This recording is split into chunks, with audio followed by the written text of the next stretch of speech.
Start. મારું નામ છે, હું ધોરણ 2 માં અભ્યાસ કરું છું. મારી શાળાનું નામ છે જાટી પ્રાથમિક શાળા. મારી વાર્તાનું નામ છે ચક્કો અને ચક્કી. એક હતો ચક્કો અને એક હતી ચક્કી.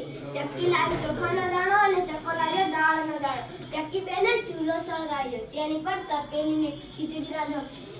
પછી ચક્કી બેન પાણી ભરવા ગયા અને ચક્કાને કહેતા ગયા, જરા ખીચડીનું ધ્યાન રાખજો. ચક્કો કહે એ ઠીક.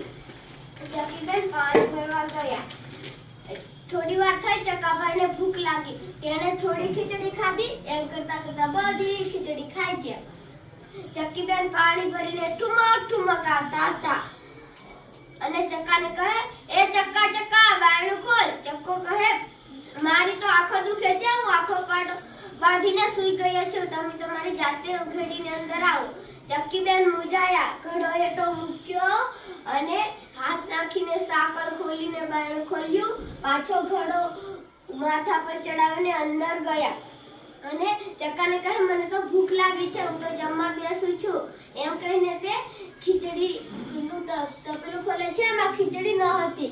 એ ચક્કાને કહે છે, ચક્કા ચક્કા આપણી ખીચડી કોણ ખાઈ ગયું? ચક્કો કહે, મને શી ખબર, રાજાનો કાળો કૂતરો આવીને ખાઈ ગયો છે.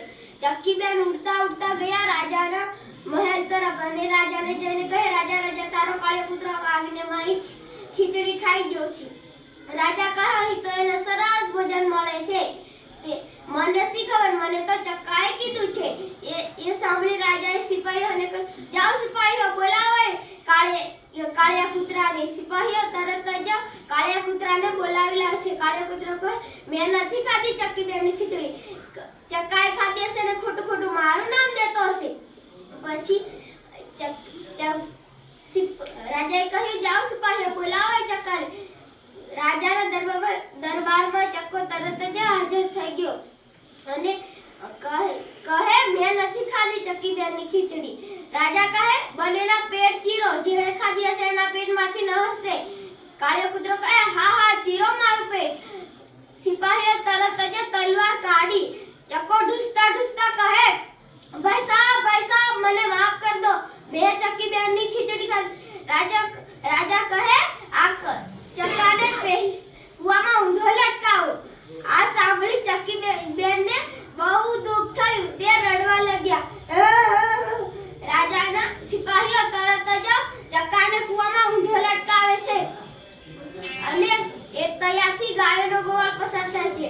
ચક્કીબેન ઉડતા ઉડતા ગાયોનો ગોવાળને કહે, ગાયોનો ગોવાળ, મારા ચક્કાને બહાર કાઢે તો તેને ખીર પૂરી ખવડાવીશ.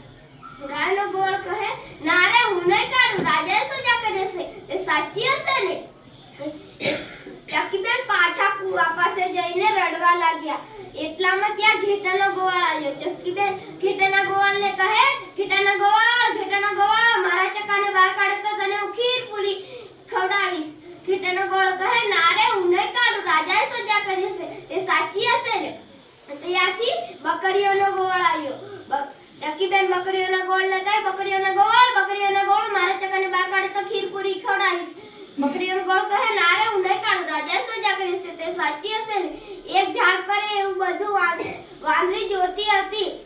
તેને ચક્કીબેન રોતા હતા એનું દુઃખ પણ થતું હતું અને ખીર પૂરી ખાવાની લાલચ પણ જાગી. પછી તે કહે, ચક્કીબેન, હું તમારા ચક્કાને કાઢું પણ મને ખીર પૂરી ખવડાવીશ પડશે. એ કહે, કેમ નહીં? એ ચોક્કસ. પછી વાંદરીબેને ચક્કાને બહાર કાઢ્યો. ચક્કીબેને આભાર માન્યો, સાથે સાથે ચક્કાએ પણ વાંદરીબેનનો આભાર માન્યો. વાંદરીબેન તેમના ઘરે જતા રહ્યા, ચક્કો અને ચક્કી તેમના ઘરે. સવારથી તો ચક્કીબેન રસોડામાં જઈને ખીર પૂરી તૈયાર કરે છે. મસ્ત મજાની ખીર પૂરી તૈયાર થઈ. વાંદરીબેન ઘરે આવે છે અને ચક્કાને ફરી લાલચ જાગી. તેને આ વાંદરીનું પેટ તો બહુ મોટું છે, તે બધી ખીર પૂરી ખાઈ. એક સોનાનો પાટલો ગરમ કરીને એ વાંદરીબેનને કહે, વાંદરીબેન, આ પાટલા પર બેસો. એને વાંદરીબેન બેસ્યો. એ કહેવા લાગ્યા, ખીર નહીં ખાધી રાજી. અને ચક્કીબેન ખીજાય, ચક્કા એમ કેમ કર્યું? અને